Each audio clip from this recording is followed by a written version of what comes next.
Good morning and welcome back to another Talklets conversation. Have you ever had something of great significance that you wanted to share with someone, but you didn't want to just stand around and look at their expression, or you didn't want any feedback? You just wanted them to receive what you said, and you wanted to just walk out of the room.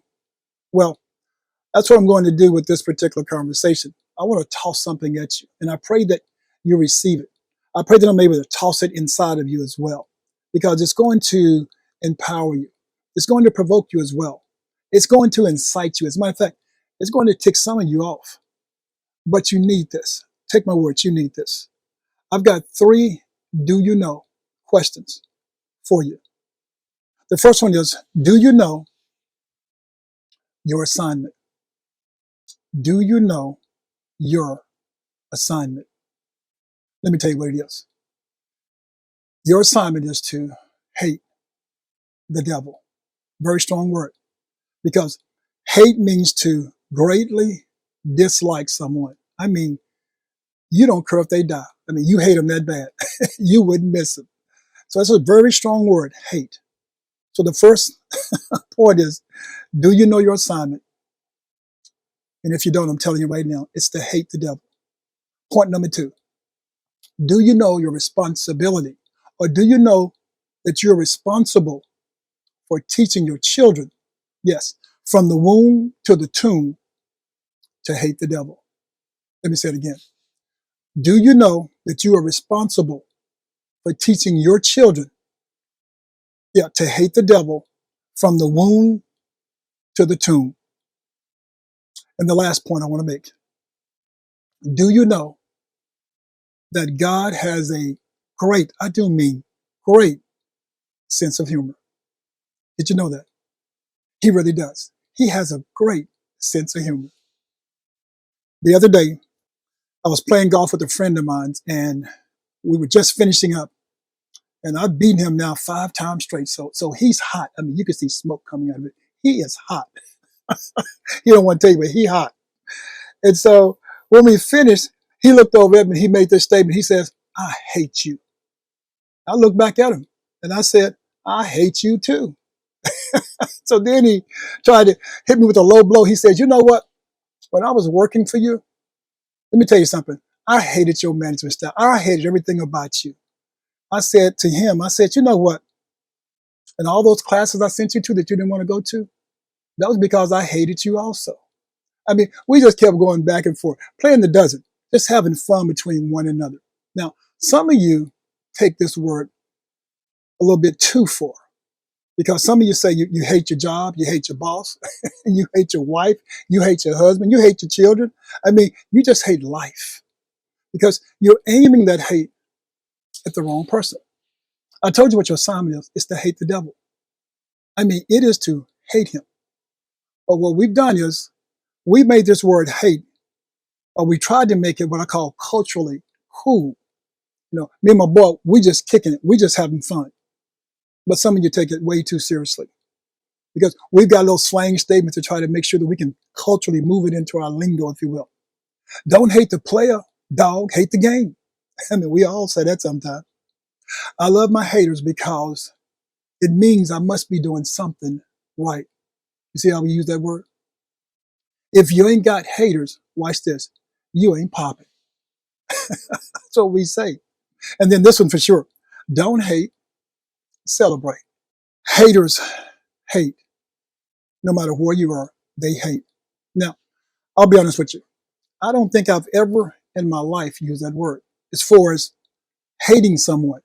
You know what I mean? Really hating someone. I don't think I've ever hated anyone in my entire life. Not a person. I'm serious. I've got people who bullied me when I was younger. I got people who tried to make me fail as I've gotten older. I mean, but I've never hated them. I just stood my distance.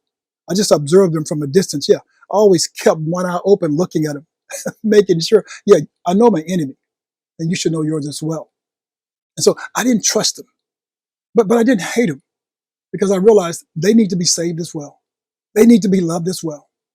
But we live at a time, and I mean globally, we live at a time globally Or we're normalizing everything. You name it, we normalize it. I mean, you name it, we accept it. You name it, we condone it. Everything. Now, I don't know if you've ever been to a resort, but at the resorts, they have these things, what they call all-inclusive packages. And what that means is that if you go there, if you buy this package, all-inclusive, you get to eat wherever you want to eat, swim, use the saunas, the whirlpools, the masseuse. You get all this stuff included. Now, I never get that package because I want to go off the property. I want to enjoy some things. And I want to spend most of my day off the property. I just want to sleep and rest and maybe get in the swimming pool at the property, at the resort itself. But some people get the all-inclusive, and you can't use all that stuff. Not if you go down to the city to enjoy the locals. You can't enjoy that package. So you're wasting a lot of money for most of you. And so I don't get it. I stay away from it. Well, that's where we are now. We have an all-inclusive world. You name it, hey, we accept it. And that's where we are. We are all inclusive globally, locally. I mean, just in your community, it's all inclusive. I asked you the question at the beginning. Do you know your assignment? In the book of Genesis, chapter 3, verse 15. I'm not going to read it. I just want to share this with you and just quote it, if you will. The Lord is telling the serpent in the garden, hey, you've messed up. I mean, you pulled Adam and Eve out of themselves, and you provoked them to be disobedient.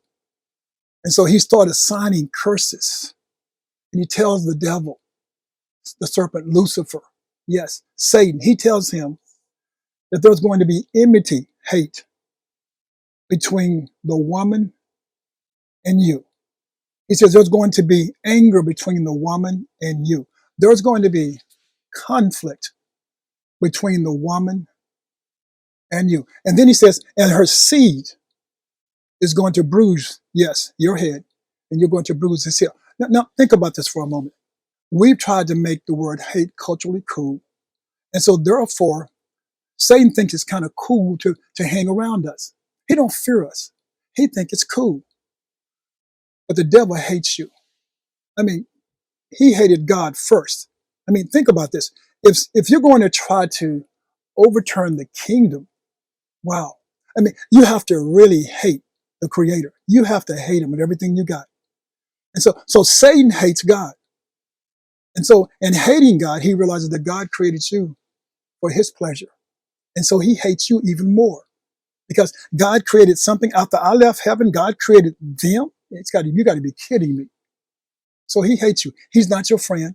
It's not cool to kick it with him. See, that's the terminology our kids use. Hey, I'm just kicking it with the devil. They think it's fun. It's not fun. I don't know where that came from. Your job, my job, our job is to hate him. Watch this. He hates you. But look what we've done. The reason your kids are saying it's kind of cool to kick it with the devil, to wear all this devil garb and all the stuff they put on their bodies, and they think it's cool. And the reason why is because, watch this, we've made hell look attractive. You heard me. Believers. We have made hell look attractive to the world and to our children. You said, Donnie, what do you mean by that? All inclusive. Everything the world is doing, we're doing. Our kids are watching us. And so they think, since we're doing it, hey, we're all inclusive too. They're doing it. They're just taking it to the 10th power on your whites. But that's what's happening. We bought into all inclusive that, we can do a little bit of this and a little bit of that and a little bit of this and more of that. And that's what we are. We're in the all-inclusive package. And there's some stuff we know we shouldn't be messing with. There's some stuff I'm not going to purchase that because I don't need all that, and that. I do like that, and that's cool, and that's allowed, but all of that. And so we buy the package, and guess what? We find ourselves going into all those rooms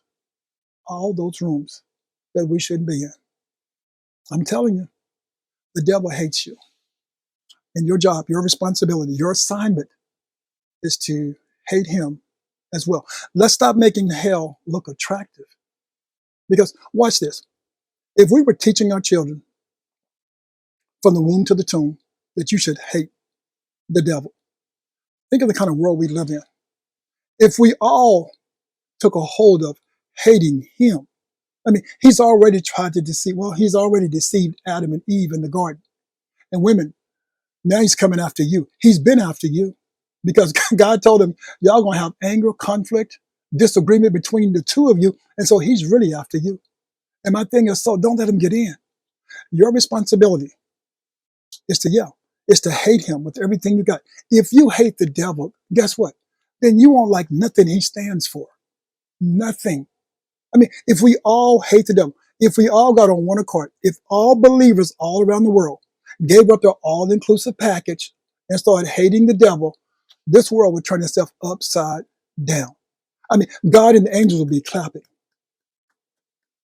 But some of you like that all-inclusive package too much. You won't give it up. He said, no, I'm not giving it. I paid my money. I'm not going to do this. And that's why the devil is handling your kids like yesterday's news. You give them all these PlayStations, Nintendo, Xbox, you name it, all these video games. Let me tell you something. Not one of those games is teaching them how to hate the devil. It'd be nice if you had a game that taught them, hey, this is game 101. This is how to hate the devil. Go into room number 2. We're going to destroy the devil. Nothing like that. Those games are teaching them how to hate you as their parents. That's what they're teaching them, how to kill parents, kill siblings. I mean, and you're all into that. You're buying that stuff for them. Wouldn't it be nice? Wouldn't it be awesome if we had games that teach them how to hate the devil? But since we don't have any games, parents, that's your responsibility. That's your responsibility. See, your children more than likely don't know the devil's resume because you haven't taught them. You say, well, Donnie, what is his resume? Well, it's very simple. He comes to, watch this, kill, steal, and destroy. He comes to kill, steal, and destroy. What have you taught your child? I mean, come on. Your children are going out. It's kind of like when you teach them about sex education. You don't until it's too late. Let's be for real. Most of you never do anything. Well, he's just not ready for that yet. He's too young. I don't want to teach him until he gets of a certain age. Well, it's too late. He's already, he's there. I mean, if you give him a cell phone, he's already seen pornography. You can almost guarantee that. Almost guarantee. And so what you waiting for? Some of you, well, I don't want him to get baptized or give his life to Christ because he might want to be a Muslim and he might want to be something different. It's like, excuse me? See, you've lost your mind. See, you bought into the all-inclusive. You're waiting for him to make up his mind. You're waiting for him to decide. And he can't even decide. It's like giving him a gun and telling him, hey, figure out how to use it. That's what you're doing. And you don't think anything's wrong with it. You think that's okay. Well, I'm going to wait till he gets old enough. No. What you're going to do is you're going to wait. He's going to get jumped on. He's going to get dogpiled on because Satan is trying to get him coming out the womb. And if you don't have enough sense to start teaching him from day one, you got a problem. See, that's the one thing I like about kids who raised in the country. Oh, country folks, they teach their kids how to shoot a gun, how to hunt, how to cook, how to clean. I mean, they are ready for life. I mean, they know how to eat their food off the land. But those city folks, we got all this pavement. All we're teaching them is about entertainment, how to enjoy themselves, how to pleasure themselves. We got a problem. There's a song by the Persuaders that really echoes this message in some sense and what we should be looking at and looking after and how God is trying to teach us that there's a thin line between love and hate. The song goes like this. It says, there's a thin line between love and hate. And this is the group singing. It's the man saying it's 5 o'clock in the morning. Now listen to this because you can see God and you can see Satan. It's 5 o'clock in the morning. He says, and I'm just getting in. He says, I knock on the door. And a voice sweet, listen to this, a voice sweet and low says, who is it? He said she opened the door and let me in.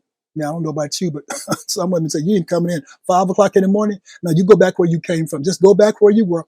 But she's sweet. Listen to me now. Listen to me. This is where we need to be. Yeah. We need to have this heart of compassion, this heart of love. I mean, that's what we need to be because some of you too hard. Some of your heart is a rock. I mean, I don't know some of you have no femininity in you at all. I mean, you have so much masculinity and God didn't give that to you. You picked it up along the way. But she's so sweet. She opens the door and she let him in. Never once did she say, where have you been? I mean, some of you are all on your man, all on him, just biting him. I mean, you just getting him. But listen to this. She says, are you hungry? Look at this. A servant looked at her. She says, did you eat? She says, hold up, let me hang up your coat. And then she tells him, hey, pass me your hat. She says, I'm going to serve you. I don't know what you've been up to, but I'm glad you're home. Women, whoa. She's happy to see him come home. All the time she's smiling. Never once did she raise her voice, we're told. It says, it's 5 o'clock in the morning. He says, and I don't give it a second thought that it's a thin line between love and hate. Listen to this part. Don't think you can keep breaking your woman's heart. How long do you think you can keep breaking God's heart? It's a thin line between love and hate. How long do you think he's going to keep smiling and keep opening that door for you to come in? It's a thin line between love and hate. How long do you think he's going to ask you, are you hungry? Did you eat? And not complain, not ask you where you've been. It's a thin line between love and hate. How long do you think he's going to take your coat, take your hat, yeah, run your bath water? I mean, how long do you think? It's a thin line between love and hate. Now, if you know the song, you know further down, the man tell you he wakes up in the hospital bed, wrapped all up from feet to head. He broke her. Let me tell you something. God is going to get tired of your mess sooner or later. He has a wrath. He's told you who to hate and not to date. And some of you are dating that rascal. You are dating the devil. Some of you are. And God has, he has a wrath that he's going to unleash on you. I pray you don't let God unleash his wrath on you. Because it is a thin line between love and hate. I love him. I hate him. I love him. I hate him. I hate him. I love him. Now it's kind of funny when you think about it. But it's not funny when you're living in this life where you haven't made your mind up that you're going to fight the devil with everything you got inside of you. Because your family depends on it. Not just you, women. The reason Satan is coming after you is because he looked in the garden and he says, you know what, I got Eve. I can get her too. So he think he can get you. But it's only because, watch this, it's because of the curse. I know some of you look at me, well, Donnie, that's the Old Testament. I mean, you're over in the Old Testament. We're not living up under the Old Testament. Well, no, we're in the covenant on the New Testament with Jesus Christ. But watch this. But y'all won't let it go. So how can we get into the covenant when you're living up under the curse? You see, every time you don't hate the devil and you start doing devilish stuff, you picked up the curse. So when you're going to drop the curse and pick up the covenant and keep it, see, that's the problem. Because it's a thin line between love and hate. See, hate resides the curse. Love resides the covenant. I know everyone wants to run up on the covenant when you're in trouble, but right now you're with an all-inclusive package, remember? And you're doing your thing. And that's the curse. That's where the curse is. This curse is so horrible. And the devil is so crafty. Let me tell you what he's like. He's like a consuming fire. Have you ever seen a forest fire before? It just consumes everything in its path. It destroys everything for miles and miles long. That's what the devil's doing. Yeah. He's coming in and he's reaping havoc on your family. And if you would just hate him the way you should and get your family to do the same thing from the womb to the tomb, guess what? That boy ain't gonna mess with you. Oh, no, not too much. He ain't gonna mess with you. You're like Job. He said, no. Donnie got a hedge around his family. He got them all hating me. I can't even get in there to try to mess up some stuff because they're on one accord. That's where we should be. I mean, hate is so bad. That word is so bad that God uses it. I'm going to put enmity. I'm going to put some strife, some conflict. I'm going to put some stuff in between the two of you. But I want you to hate him with everything you got and teach your family to do the same thing. I mean, hate is so bad. They've got a law now for hate crime. You realize that? They've got a law for hate crime because that's how bad hate can really be. I mean, people are trying to kill people because of who they are versus praying for them, versus moving on and minding your own business. Don't be inclusive, though, but move on. Don't destroy somebody. That's a soul that God can still win over. But you're trying to turn it upside down because of your own insecurities. Women, Be very careful of what you give yourself to. Be very careful. Yeah. Don't give yourself to something that subtracts from you. You wouldn't build for that. You were built to give yourself to something that, watch this, multiplies you. Let me say it again. Women, be very careful. Don't give yourself to something that subtracts from you. Instead, give yourself to something that multiplies you. We're told to be fruitful and multiply. We're not told to eat and die. Come on. That's the curse. Say, well, Donnie, I don't want to be up under the curse. Well, then come up under the covenant. I told you it's a thin line between love and hate. It's a thin line between that curse and the covenant. So whose side are you on? Do you understand your assignment? Be very careful.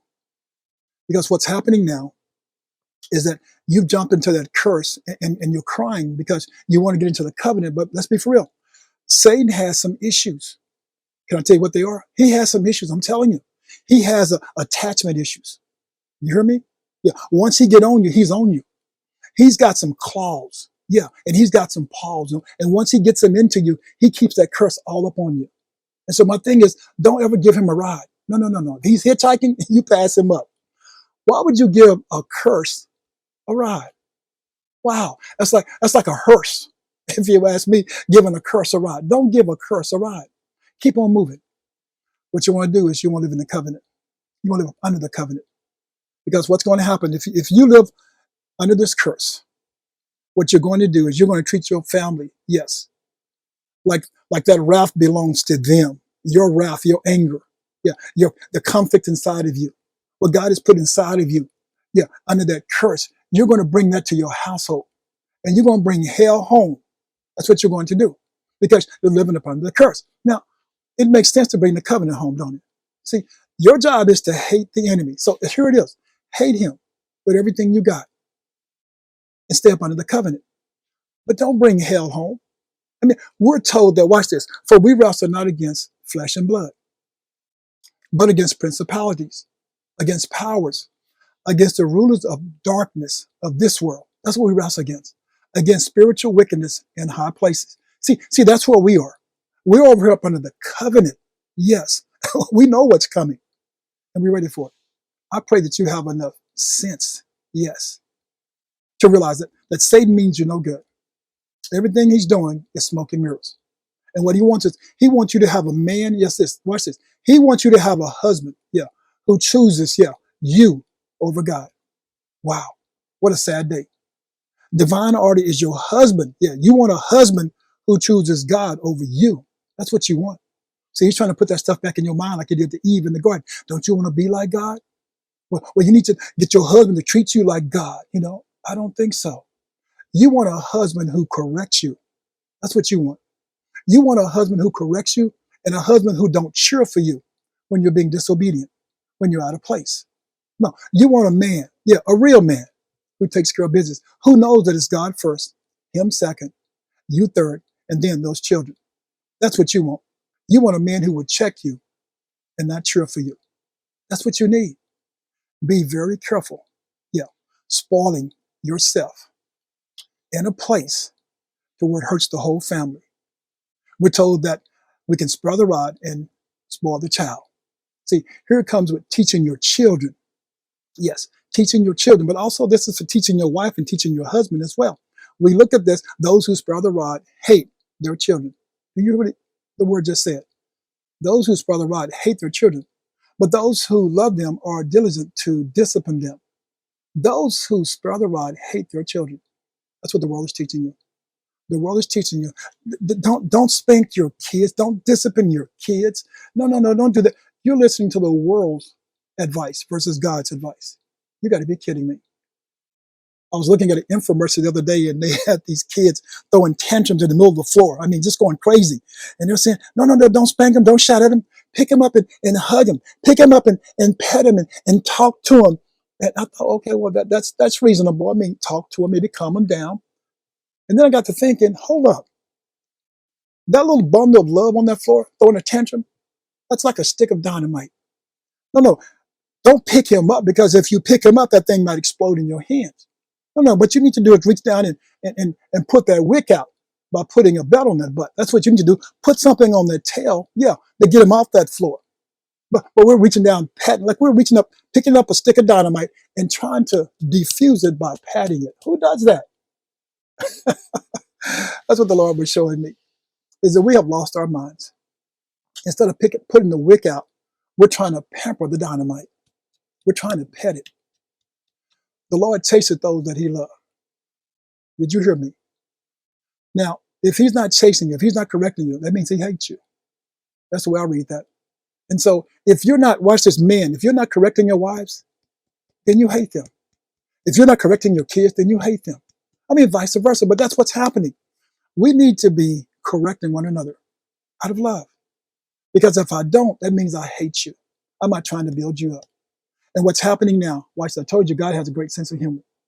Do you realize that I truly believe that he gave us President Barack Obama to show all of you who thought that you weren't prejudiced, that you weren't a bigot, that you don't have any hate inside of you. He was showing you, yes, you do. You need to clean it out. I've never heard so much hate talk in my entire life. I mean, in my entire life. And then I told you God has this great, great sense of humor. And it's not coincidental. God comes right behind President Barack Obama, and he gives us President Donald Trump. And then for all of you who thought that you weren't prejudiced, who thought that you wasn't a bigot, who thought that you didn't have any hate inside of you, God says, I'm giving you a chance to repent and clean that mess up inside of you as well. See, God is saying, hey, I'm just exposing you. Yeah, you've been concealing this stuff. I'm revealing it to you now. You think you come into glory with all that stuff inside of you? I don't think so.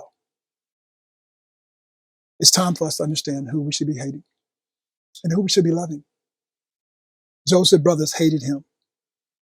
And we all look at, well, because his father gave him favor, and he gave Joseph this coat, and he had Joseph spying on his brothers. And then Joseph had these dreams and told his brothers he's going to rule over them. Let me tell you what it was. That's all smoke and mirrors.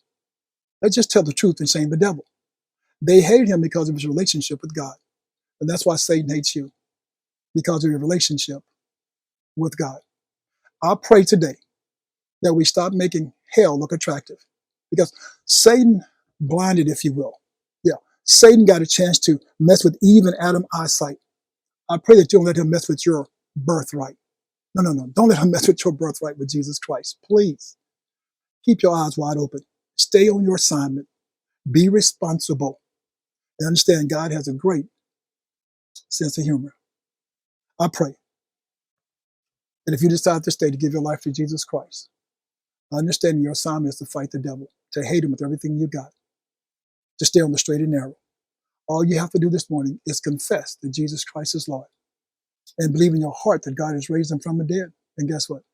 You too shall be saved. You be blessed and go out and smile today. And next time you go to the resort, think about that all-inclusive. Have a great day.